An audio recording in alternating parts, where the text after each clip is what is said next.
Good morning বাউন্ডুলা family. সকাল 11:30 বাজে। এখন মাকে নিয়ে যাব হসপিটাল ডায়ালিসিস করাতে। যাই হোক, কালকে রাতে মায়ের শরীরটা আবার খারাপ হয়েছিল। আমাদেরও শুধু 4টে বেজে গেছে, 4টে সাড়ে 4টে বেজে গেছে। এখন তো আজকে তো নীল পুজো দিয়ে বাড়ি আসবো, এসে তারপরে যাব পুজো দিতে। দেখি কি হয়। আর মায়ের আজকে ডায়ালিসিস, শরীরটাও ভালো না, দেখি মাকে কী করতে হয় না হয়।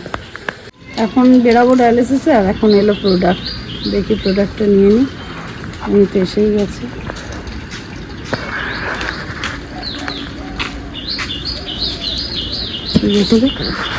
এসে আনবক্সিং ভিডিওটা করে নেবো আবার। একটু চেষ্টা করলাম, যদি হয়তো ভালো। এমনি সময় তো হয়ে যায়, দরকারের সময় যখন ভিডিও করব তখন দেখবো হবে না, হয়তো জানি না। যা হবে কালকে দেখতে পাবে। মাকে দিতে যাওয়ার ভিডিওটা করেছিলাম যখন, সেই ভিডিওটা হয়ে গেছে ফটো।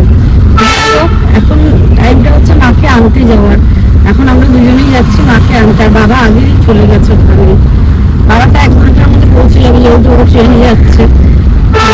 এখন আমরা যাচ্ছি আনতে, আমরা গাড়িতেই যাচ্ছি আনতে।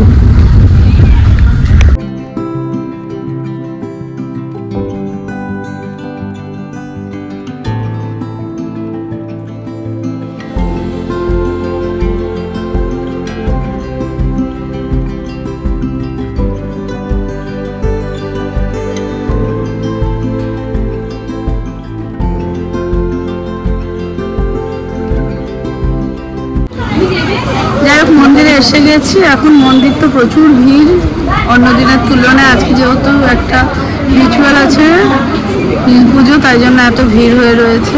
আমিও এসেছি, চলো পুজোটা আগে দিয়ে নিই।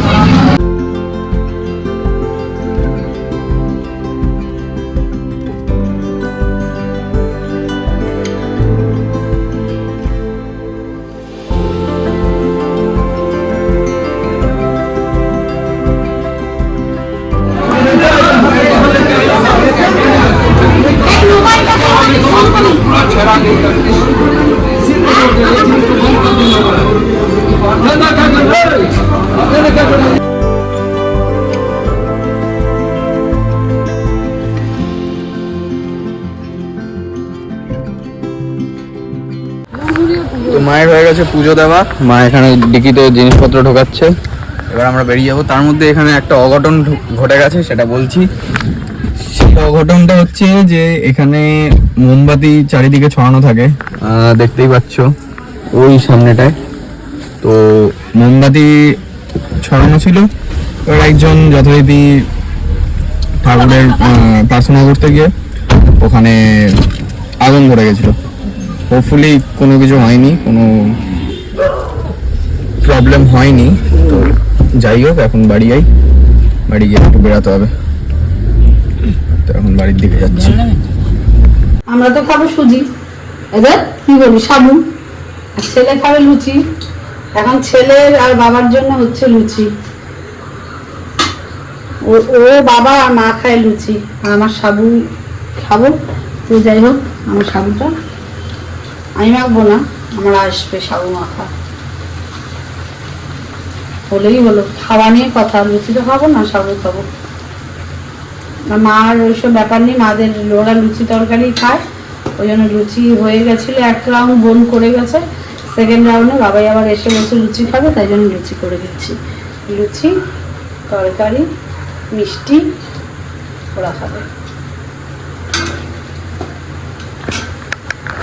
রাত বাজে 12:30। আমাদের এখন সব মিলে আড্ডা চলছে ওই ঘরে বসে, মায়ের ঘরে বসে। যাই হোক, সকালে একটা বলা হয়েছিল যে দই বসিয়েছি, সেই একটা হাঁড়ি, তার মধ্যে হয়েছে পাখালা ভাত, তার মধ্যে হয়েছে আলু কাটা, তার মধ্যে আরেকটা কি রেসিপি বানানো হয়েছিল। সেকেন্ড আর লাস্ট হচ্ছে এখন দই বানিয়েছি। দইটা খুব ভালোই হয়েছে, একটুকু নড়াচড়া দিচ্ছে না, মানে ভালোভাবে বসেছে দইটা। এখন ফ্রিজে ঢুকিয়ে দেবো, ফ্রিজেই ছিল দেখানোর জন্য।